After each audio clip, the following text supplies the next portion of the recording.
কুমিল্লা বিভাগ দাবিতে এবার কাতার প্রবাসীরা রাষ্ট্রদূতের কাছে স্মারকলিপি দিয়েছে কাতার বৃহত্তর কুমিল্লা ঐক্য পরিষদ।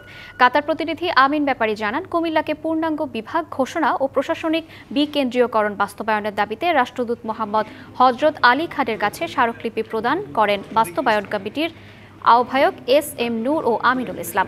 আরও উপস্থিত ছিলেন গাজী কাউসার, কবির হোসেন, কবির আজম, মোহাম্মদ জুবায়ের, আল আমিন, শাহাবুদ্দিন সহ অন্যান্যরা। রাষ্ট্রদূত বলেন, এই দাবির যৌক্তিকতা রয়েছে, এটি যথাযথভাবে সরকারের উচ্চ মহলে পাঠানোর ব্যবস্থা করা হবে। প্রবাসীরা বলেন, কুমিল্লা অর্থনীতি, শিক্ষা, স্বাস্থ্য, কৃষি ও যোগাযোগ খাতে গুরুত্বপূর্ণ ভূমিকা রাখছে। কুমিল্লা বিভাগ শুধু আঞ্চলিক স্বার্থ নয়, এটি দেশের সার্বিক উন্নয়ন কাঠামোর অংশ হিসেবে বাস্তবায়ন করা উচিত।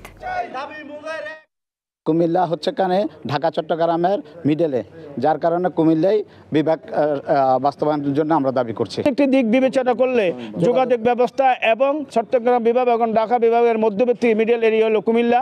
শিক্ষা, সংস্কৃতি সব দিক দিয়ে আমরা কুমিল্লা এগিয়ে, দ্রুত সময়ের ভিতরে আমাদের কুমিল্লা বিভাগ বাস্তবায়ন হয়। প্রাচীন জেলা কুমিল্লা, শিক্ষা, সংস্কৃতি 52 থেকে আজকে 24 পর্যন্ত যদি আপনি আমাদের এফোর্টস দেখেন, তাহলে সবচেয়ে বেশি কুমিল্লার মানুষের এফোর্টস।